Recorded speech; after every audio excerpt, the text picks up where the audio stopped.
भगवान। आखिर कौन है भगवान? क्या ब्रह्मा विष्णु शिव ही पूर्ण परमात्मा है? इनसे ऊपर और कोई भगवान नहीं? अगर हाँ, तो क्यों कहा जाता है कि सबका मालिक एक? भगवान के विषय में कहा जाता है भगवान अविनाशी है, लेकिन ब्रह्मा विष्णु शिव इनकी तो जन्म और मृत्यु होती है। इन्हें हम अजर अमर अविनाशी कैसे कह सकते हैं? नमस्कार दोस्तों, स्वागत है आपका हमारे चैनल स्पिरिचुअल फैक्ट्स ऑफिशियल पे और आप देख रहे हैं हमारा विशेष कार्यक्रम आध्यात्मिक ज्ञान चर्चा, जिसके माध्यम से आपको वीडियो की शुरुआत में बताए गए प्रश्नों का प्रमाण सहित उत्तर मिलेगा। दोस्तों, सुनने में आया है आध्यात्मिक प्रश्नों का उत्तर सिर्फ संतों के पास होता है, इसलिए आज हम इन आध्यात्मिक प्रश्नों का उत्तर संतों के द्वारा सुनाए गए सत्संग प्रवचनों के माध्यम से जानने का प्रयास करेंगे। भारत में अनेकों संत हैं और सबके भिन्न भिन्न विचार हैं। ऐसे में निर्णय करना कठिन हो जाता है कि वास्तव में पूर्ण संत कौन है जो सच्चा ज्ञान दे रहा है। दोस्तों, जो संत शास्त्रों को आधार बनाकर ज्ञान दे वो पूर्ण संत होता है, क्योंकि हमारे शास्त्र ही एकमात्र ग्रंथ हैं जिनमें भगवान के विषय में सही जानकारी वर्णित है। आज हम आपके सामने दो संतों के विचार रखेंगे। निर्णय आपको करना होगा कौन संत सही बता रहा है और कौन गलत। तो आइए पहले जान लेते हैं अमोघ लीला प्रभु जी कि कृष्ण परम भगवान है। तो परम भगवान के वैसे तो कई नाम हैं, भगवान के नामों की कोई सीमा नहीं है, तो उन्हीं में से भगवान का एक नाम है कृष्णा। तो कृष्णा जो है, इसका मतलब होता है जो सबसे अधिक आकर्षक है और सबसे अधिक आनंद देने वाला है, बल्कि आनंद की मूर्ति है। तो कृष्ण का मतलब सबसे अधिक आकर्षक और ना का मतलब आनंद देने वाला या जो आनंद स्वरूप है। तो सबसे अधिक आनंद देने वाले और सबसे अधिक आनंद देने वाले और सबसे अधिक आकर्षक है परम भगवान, इसीलिए उनका नाम है कृष्णा। तो कृष्ण वास्तव में परम सत्य है, परम भगवान है। और ऐसा मत सिर्फ हरे कृष्ण मूवमेंट का नहीं, बल्कि शास्त्रों का है, कई महान आचार्यों का है, जैसे कि रामानुजाचार्य, श्रीपाद शंकराचार्य, श्रीपाद मध्वाचार्य और रिसेंटली श्री कृष्ण चैतन्य महाप्रभु, जिन्होंने सारे सिद्धांतों को, सारी फिलॉसफी को कंक्लूसिव वे में, निष्कर्ष रूप में प्रस्तुत किया। ऐसे महान आचार्यों का कहना है। तो वास्तव में जिन्होंने भी दिव्य साक्षात्कार किया है परम भगवान का, उनके अनुसार, शास्त्रों के अनुसार यही बताया गया है कि वास्तव में श्री कृष्ण ही परम भगवान है। तो Krishna is not just Hindu God, ऐसा नहीं कि सिर्फ कृष्ण जो है हिंदुओं के भगवान है, ये वास्तव में सभी के भगवान है। इसीलिए भगवान कृष्ण का एक और नाम भी है जगन्नाथ। जगन्नाथ का मतलब है जगत के नाथ, the lord of entire universe. और हम देखते हैं चाहे दूसरे रिलीजन भी हो, वो भी डायरेक्टली या इनडायरेक्टली कृष्ण को परम भगवान के रूप में स्वीकार करते हैं। जैसे कि इस्लाम में बताया गया है कि Allah is blackish in colour and he gave his colour to the Arabs, कि अल्लाह का जो रंग है वो श्याम वर्ण का है और उन्होंने अपना रंग दिया अरबियों को। तो श्याम वर्ण के भगवान एक ही हैं, वो है श्याम सुंदर कृष्ण। इसी प्रकार से बाइबल में बताया गया है कि जो परम भगवान है उनका नाम है क्राइस्ट। क्राइस्ट जो आ रहा है वो ग्रीक वर्ड आ रहा है क्रिस्टोस। क्रिस्टोस आ रहा है संस्कृत वर्ड कृष्णा से। तो जीसस क्राइस्ट, जीसस है वो पुत्र है और उनके पिता है कृष्णा। जीसस क्राइस्ट, पुत्र के बाद, पुत्र के नाम के बाद आता है उनके पिता का नाम। और गुरु ग्रंथ साहिब के अंदर तो डायरेक्टली क्या मतलब भर भर के भगवान श्री कृष्ण की प्रशंसा की गई है। इसमें गुरु नानक देव जी कहते हैं, मैं उन परम भगवान को अपना हृदय देता हूँ जो कि अपने भक्तों के घर से माखन चुराते हैं, जिनके सर पे मोर पंख सजा हुआ है और जिन्होंने एक महान भगवत गीता का उच्चारण अपने मुख से किया। ऐसे श्री भगवान कृष्ण मेरे हृदय में हमेशा निवास करें, ऐसा गुरु नानक देव जी गुरु ग्रंथ साहिब में कहते हैं। तो सारे पंथों में भी देखा जाए तो डायरेक्टली या इनडायरेक्टली भगवान श्री कृष्ण के बारे में चर्चा आती है कि सिर्फ एक ही परम भगवान है और वो है Shri Krishna. So Krishna is the supreme personality of God है। तो जैसा कि आपने देखा और सुना कि अमोघ लीला प्रभु जी का मानना है कि कृष्ण जी ही भगवान है। तो आइए अब जानते हैं विचार संत रामपाल जी महाराज के, कि उनके अनुसार पूर्ण परमात्मा कौन है।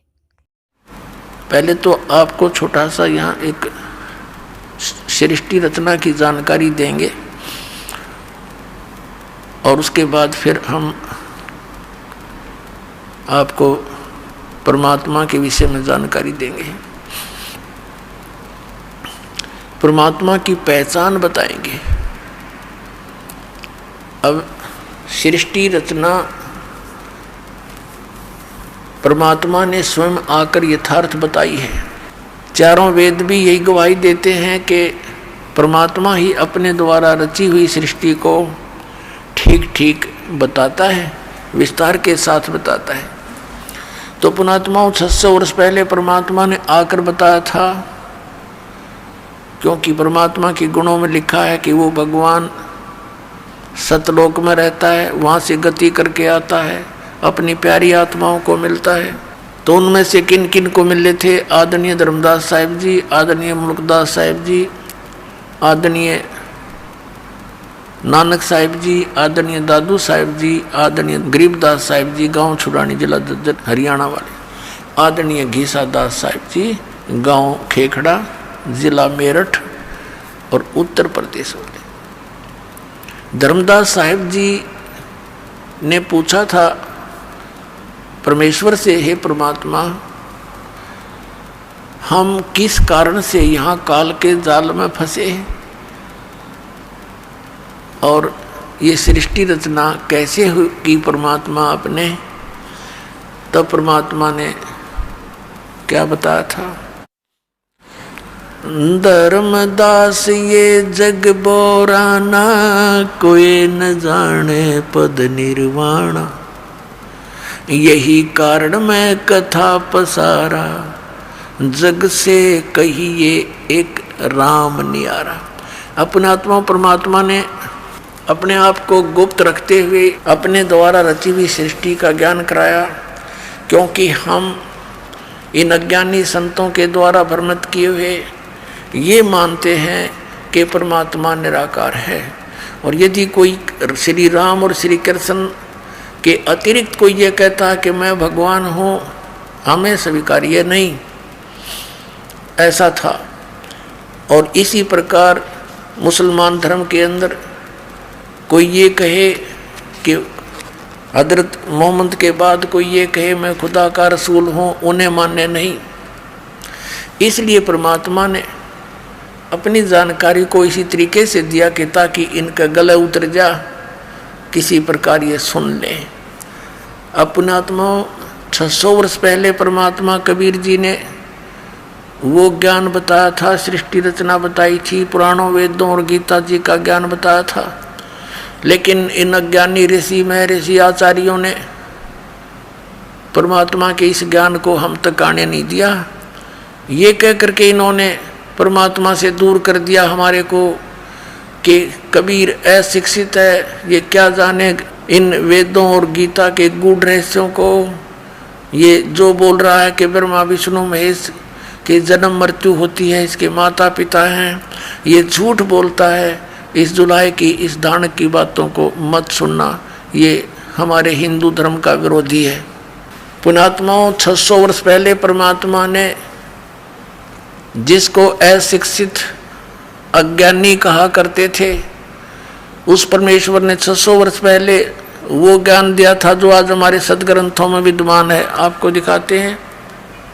ये आदरणीय धर्मदास साहिब जी के द्वारा परमात्मा के द्वारा बताई गई सब सूक्ष्म वेद बोला गया, सूक्ष्म वेद ये लिपिबद्ध किया गया। आपको दिखाते हैं, देखिएगा।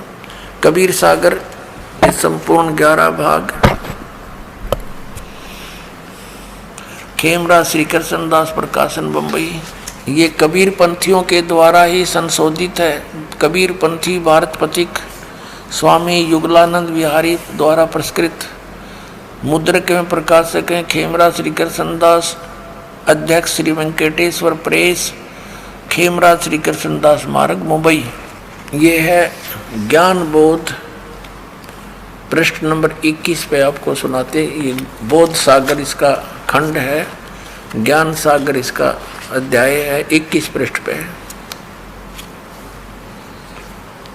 धर्मदास ये जग बोराना, कोई न जाने पद निर्वाणा। निर्वाणा माने निर्वाण पद को कोई नहीं जानता, मोक्ष मार्ग को।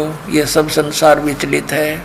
धर्मदास ये जग बोराना, कोई न जाने पद निर्वाणा। यही कारण मैं कथा पसारा, जग से कहिए एक नाम नियारा। ये राम है। अब कबीर सागर में क्या है, ये 600 वर्ष लगभग पुराना हो गया ग्रंथ। और इसमें कबीर पंथियों ने जो भी उनकी बुद्धि ने काम किया उस तरह कुछ अक्षरों में फेर बदल कर दिया। अब इसके क्या अर्थ है? धर्मदास ये जग बोराना, कोई न जाने पद निर्वाण। यही कारण मैं कथा पसारा, जग से कहिए वो राम न्यारा। यही ज्ञान जग जीव सुनावो, सब जीवों का भरम नसाओ। अब मैं तुमसे कहूँ चिताई, त्रिदेवन की उत्पत्ति बाई। कुछ संक्षेप कहूँ गौराई, सब संशय तुम्हारे मिट जाई। भरम गए जग वेद पुराना, आदि राम का वेद न जान्या। राम है ये, राम राम सब जगत बखाने, आदि राम कोई बिरला जाने। आदि राम सनातन परमात्मा। ज्ञानी सुने सो हृदय लगाई, मूर्ख सुने तो गम ना पाई। परमात्मा कबीर परमेश्वर जी धर्मदास जी से कह रहे थे कि भाई अब जो ज्ञान मैं देने जा रहा हूँ तुझे, ब्रह्मा विष्णु महेश की जन्म तिथि बताऊंगा तेरे को, और बुद्धिमान होंगे तीन प्रमाणों को देखकर तुरंत मान लेंगे, और भाई मूर्ख होंगे वो प्रमाण देख के भी नहीं मानेंगे। तो आप बुद्धिमान हो धर्मदास, समझना इन संकेतों को। क्या कहते हैं? ज्ञानी सुने सो हृदय लगाई, मूर्ख सुने तो गम ना पाई। क्या बताने चले हैं भगवान? माँ अष्टंगी पिता निरंजन, ये जमदारुण वंशन अंजन। पहले कीन निरंजन राई, पीछे से माया उपजाई। माया रूप देख अति शोभा, देव निरंजन तन मन लोभा। कामदेव धर्मराय सताए, देवी को तुरंत दर खाए। पेट से देवी करी पुकारी, हे साहेब मोहे करो उबारी। टेर सुनीता सतगुरु आए, अष्टंगी के बंद छुड़वाए। धर्मराय को हिकमत कीना, नख रेखा से भग कर लीना। धर्मराय करे भोग विलासा, माया को रही तब आशा। तीन पुत्र अष्टंगी जाए, ब्रह्मा विष्णु शिव नाम धराए। तीन देव विस्तार चलावे, इनमें यो जग धोखा खावे। पुरुष गम कैसे को पावे, काल निरंजन जग भरमावे। तीन लोक अपने सुत दीन्या, सुन निरंजन बासा लीन्या। अलख निरंजन सुन ठिकाना, ब्रह्मा विष्णु शिव वेद न जान्या। तीन देव सो उसको ध्यावे, निरंजन का वो पार न पावे। अलख निरंजन बड़ा बटपारा, तीन लोक जीव कीन आहारा। ब्रह्मा विष्णु शिव नहीं बचाए, सकल खाए पुन दूर उड़ाए। तिनके सुत हैं तीनों देवा, ये अंदर जीव करते हैं सेवा। सेवा माने पूजा। ये इस काल और दुर्गा के ये तीन बेटे हैं, ब्रह्मा विष्णु महेश। रजगुण ब्रह्मा, सतगुण विष्णु, तमगुण शिव जी। तिनके यानी उनके सुत यानी पुत्र हैं ये तीनों देवा, ब्रह्मा विष्णु महेश। और अंधर जीव करते हैं सेवा, ये तत्व ज्ञानहीन अंधे इन ब्रह्मा विष्णु महेश की पूजा करते हैं। देखिए, तिनके सुत है तीनों देवा, अंधर जीव करते हैं सेवा। अकाल पुरुष का हो नहीं चिन्या, काल पाए सभी गए लीन्या। तीन देव और असुर अवतारा, ताको वजह सकल संसारा। तीन गुणों का ये विस्तारा, धर्मदास मैं कहूँ पुकारा। गुण तीनों की भक्ति में ये भूल पड़ो संसार। कहे कबीर निज नाम बिनो कैसे उतरे पार। अपने आत्माओं, धर्मदास जी पवित्र हिंदू धर्म में जन्मे थे। श्री विष्णु और श्री शंकर भगवान श्री कृष्ण जी रामचंद्र जी के एक विशेष भगत थे, और जैसा भी उसके गुरु रूपदास जी ने मार्गदर्शन कर रखा था, उसके आधार से वो दृढ़ होकर इन्हीं भगवानों पर लगे हुए थे। और ये जानकर लगे हुए थे ये अजरो अमर है, सर्वेश्वर है, महेश्वर है। लेकिन जब परमात्मा ने धर्मदास जी को सचखंड दिखाया सचखंड से फिर वापस छोड़ा, जैसे आदरणीय गरीबदास साहिब जी को लेकर गए थे, फिर वापस छोड़े। 10-12 घंटे के बाद आंखों देखा हाल, फिर गरीबदास साहिब जी ने बोला, और आदरणीय नानक साहिब जी को भी ऐसे बेई नदी से अंतर्ध्यान करके सचखंड लेकर गए थे। 3 दिन में उनको वापस छोड़ा। ऐसे आदरणीय धर्मदास साहिब जी को भी परमात्मा सचखंड लेकर गए थे, फिर वापस आकर छोड़ा था। तब धर्मदास जी ने कहा था, ये भगवान परमात्मा तो आप हो, और ये वेदों में और पुराणों में ब्रह्मा विष्णु महेश को अजरो अमर लिख रखा है, सबका मालिक लिखा हुआ है, इनके कोई माता पिता नहीं। धर्मदास ने कहा, हे परमात्मा फिर तो ये वेद और कतेब सब झूठे हैं, हमें तो निराकार भगवान बताया, या तो सब कुछ सारे ही साकार है, ब्रह्मा विष्णु महेश साकार है, यो निरंजन काल साकार है, और मालिक आप भी साकार हैं, मनुष्य दृश्य है। तब परमात्मा ने कहा था, धर्मदास ये वेद कतेब झूठे नहीं भाई, ये झूठे हैं जो समझे नहीं, ये तेरे गुरुजी झूठे आचार्य शंकराचार्य, इन्हें कख नहीं पता भक्ति मार्ग का। ये ब्रह्मा विष्णु महेश की भक्ति बतावें, इनको अजरो अमर बतावें और सर्वेश्वर बतावें, इन्हीं को नारायण और परमात्मा बता रहे हैं। और इनके इतिहास में लिखा है कि इन तीनों गुणों की भक्ति नहीं करनी चाहिए। तीनों देवताओं की भक्ति जो करते हैं वो राक्षस स्वभाव को धारण किए मनुष्यों में नीच दूषित कर्म करने वाले मूर्ख कहे। श्रीमद् भगवद गीता अध्याय नंबर 7 के श्लोक 12 से लेकर 15 तक। तब परमात्मा ने धर्मदास जी से कहा, बेटा अब ये ज्ञान तुझे मैं बताने जा रहा हूँ, इसको अभी सीक्रेट रखना। यदि तूने इसको सार्वजनिक कर दिया तो बीच वाली पीढ़ी में, जहाँ जब हम सब पुण्यात्माओं को पार करेंगे, अपनी पहचान बताएंगे और ये तत्व ज्ञान बताएंगे, तो उस समय यदि उससे पहले ये सारा ज्ञान सार्वजनिक हो गया और ये मंत्र सार्वजनिक हो गए, तो धर्मदास मेरे बच्चों को फिर धोखा हो जाएगा। ये काल के दूत यही मंत्र यही ज्ञान ये बताते पाएंगे, फिर हम कैसे उनकी भिन्नता कर पाएंगे। इसलिए इसको अभी छुपा के रखना। लेकिन मैं तुझे बताता हूँ कि ब्रह्मा विष्णु महेश नासवान है, इनकी जन्म मृत्यु होती है, दुर्गा इनकी माता है और ज्योत स्वरूपी काल रूपी ब्रह्म इनका पिता है। इनकी जन्म मृत्यु होती है, ये नासवान है। अब यहाँ धर्मदास का गला नहीं उतरा बात कि अभी क्यों कर बात बने, और जबकि आंखों देख भी लिया तो परमात्मा ने कहा कि ऐसे ऐसे। अब आपको थोड़ा सा शिव पुराण दिखाते हैं। तीनों देवताओं की उत्पत्ति का हमारे पुराणों में जिक्र है। देखिएगा, शिव पुराण संक्षिप्त शिव पुराण गीता प्रेस गोरखपुर से प्रकाशित है। इसके संपादक हैं हनुमान प्रसाद पोदार, प्रकाशक में मुद्रक हैं गीता प्रेस गोरखपुर, गोविंद भवन कार्यालय कोलकाता का संस्थान। ये फोन और फैक्स नंबर है इनके। अब इसके 98वें पृष्ठ से आपको दिखाते हैं। रुद्र संहिता संक्षिप्त शिव पुराण 98 पृष्ठ के नीचे से लेते हैं। ये 5वां अध्याय समाप्त हुआ रुद्र संहिता का। अपने पुत्र नारद की यह बात सुनकर लोक पितामह ब्रह्मा वहाँ इस प्रकार बोले। यहाँ शुरू हो गया 6ठे चैप्टर में 99वें पृष्ठ पे।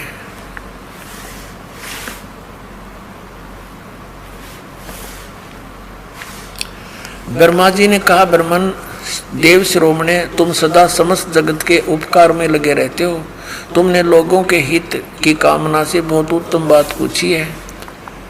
जिस समय चराचर जगत नष्ट हो गया था, सब जगह जल ही जल था, कुछ भी ना था। उस समय सत तत् सद्ब्रह्म, इस श्रुति में सत सुना जाता है, एकमात्र वही शेष था। अब देखना 100 पृष्ठ पे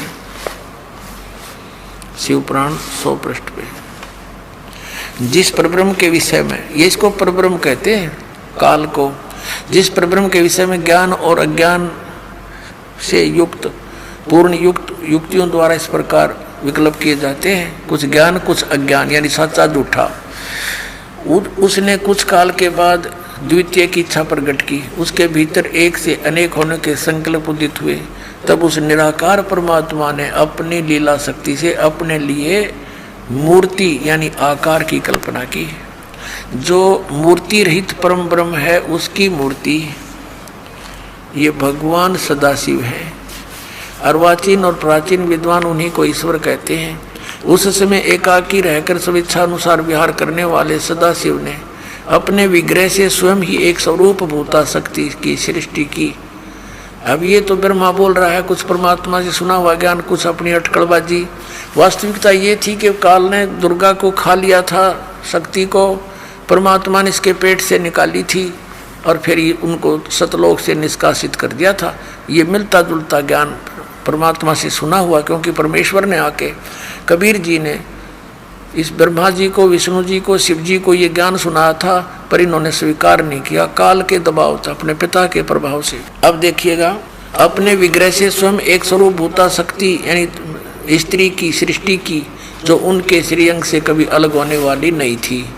उस पराशक्ति को प्रधान प्रकृति, प्रधान भी दुर्गा को कहते हैं, प्रकृति भी दुर्गा को कहते हैं, और गुणवती माया बुद्धि तत्व की जननी तथा विकार रहित बताया। वह शक्ति अंबिका कही गई है। उसी को प्रकृति, दुर्गा को प्रकृति भी कहते हैं, ये सदग्रंथों में लिखा है। सर्वेश्वरी त्रिदेव जननी, तीनों देवताओं की उत्पन्न करने वाली ब्रह्मा विष्णु महेश की माता, नित्य और मूल कारण भी कहते हैं। सदाशिव द्वारा प्रकट की गई उस शक्ति के 8 भुजाएं हैं। कंसेप्ट क्लियर हुआ? ये दुर्गा इसके पेट से निकली थी। परमात्मा ने सच्चाई बता रखी है कि पेट से देवी करी पुकारी, ये पुकारा है साहेब मेरा करो उबारा, टेर सुनीता हम आए और अष्टंगी का बंध छुड़वाए। वो उसकी 8 भुजाएं हैं। नाना प्रकार के आभूषण उसके श्रीअंग की शोभा बढ़ाते हैं। वह देवी नाना प्रकार की गतियों से संपन्न है और अनेक प्रकार के अस्त्र शस्त्र धारण करती है। एकाकिनी होने पर भी वह माया संयोग वसात अनेक हो जाती है। अब वो जो सदाशिव हैं, ये काल है, ये सदाशिव ब्रह्मा विष्णु महेश का पिता। देखिए, वे जो सदाशिव हैं उन्हें परम पुरुष ईश्वर शिव शंभु और महेश्वर कहते हैं। अब हम 101 पृष्ठ पर आ गए हैं इस रुद्र संहिता का। वे अपने सारे अंगों पर भस्म रमाए रहते हैं। ये काल क्या करता है, कभी तो विष्णु रूप धारण कर लेता है, कभी शिव रूप धारण कर लेता है, कभी ब्रह्मा रूप धारण कर लेता है। तो जो उसको शिव रूप में देखते हैं तो उन्होंने शिव पुराण बना दी, जिसने विष्णु रूप में देखा उसने विष्णु पुराण बना दी, और साथ में ब्रह्मा विष्णु महेश की स्थिति भी साथ लिख दी। तो ये उनसे अलग है। देखिएगा, वे अपने सारे अंगों पर भस्म रमाए रहते हैं। उन काल रूपी ब्रह्म ने, उन काल रूपी ब्रह्म ने, काल रूपी ब्रह्म को ज्योत रूपी निरंजन कहो। एक ही समय शक्ति के साथ है ये शिवलोक नामक क्षेत्र का निर्माण किया। वह उत्तम काशी, उस उत्तम क्षेत्र को काशी कहते हैं। वह परम निर्वाण और मोक्ष का साधन है, जो सबसे ऊपर विराजमान। वे प्रिय और प्रियतम, जो पति और पत्नी रूप में शक्ति और शिव, दुर्गा और ये काल रूपी ब्रह्म आपने पढ़ लिया। ये दुर्गा और काल, प्रकृति और काल, जो परमानंद स्वरूप है, उस मनोरमा क्षेत्र में नित्य निवास करते हैं। मुने शिव और शिवा ने प्रलय काल में भी कभी उस क्षेत्र को अपने सानिध्य से मुक्त नहीं किया। दुर्गा और काल ने यानी शिवा दुर्गा, शिव ये काल ब्रह्म। देवर से एक समय आनंद मन में रमण करते हुए शिवा और शिव के मन में, दुर्गा और इस काल रूपी ब्रह्म के मन में यह इच्छा हुई कि किसी दूसरे पुरुष की सृष्टि करनी चाहिए, जिस पर यह सृष्टि का संचालन महान भार रखकर हम दोनों केवल काशी में रहकर इच्छा अनुसार विचरें और निर्वाण धारण करें। ऐसा निश्चय करके शक्ति सहित सर्वव्यापी परमेश्वर शिव ने अपने वाम भाग के 10वें अंग पर अमृत मल दिया, यानी पति पत्नी व्यवहार किया। फिर तो वहां से एक पुरुष यानी एक पुत्र की उत्पत्ति हुई। 102 पृष्ठ पे रुद्र संहिता पढ़ रहे हम। शिव ने कहा, वत्स बेटा, व्यापक होने के कारण तुम्हारा विष्णु नाम विख्यात हुआ। अब विष्णु की उत्पत्ति होगी दुर्गा और काल से, पुराण बता रहे हैं। और ये नकली शंकराचार्य आचार्य इनका कोई माता पिता नहीं है, तो अजरो अमर है। ये टीचर कहाँ है हमारे धर्म गुरु, जिनको अपने सिलेबस का ज्ञान नहीं। तो इन्होंने तो हमें पूरे समाज को डुबोने का काल से ठेका ले रखा था।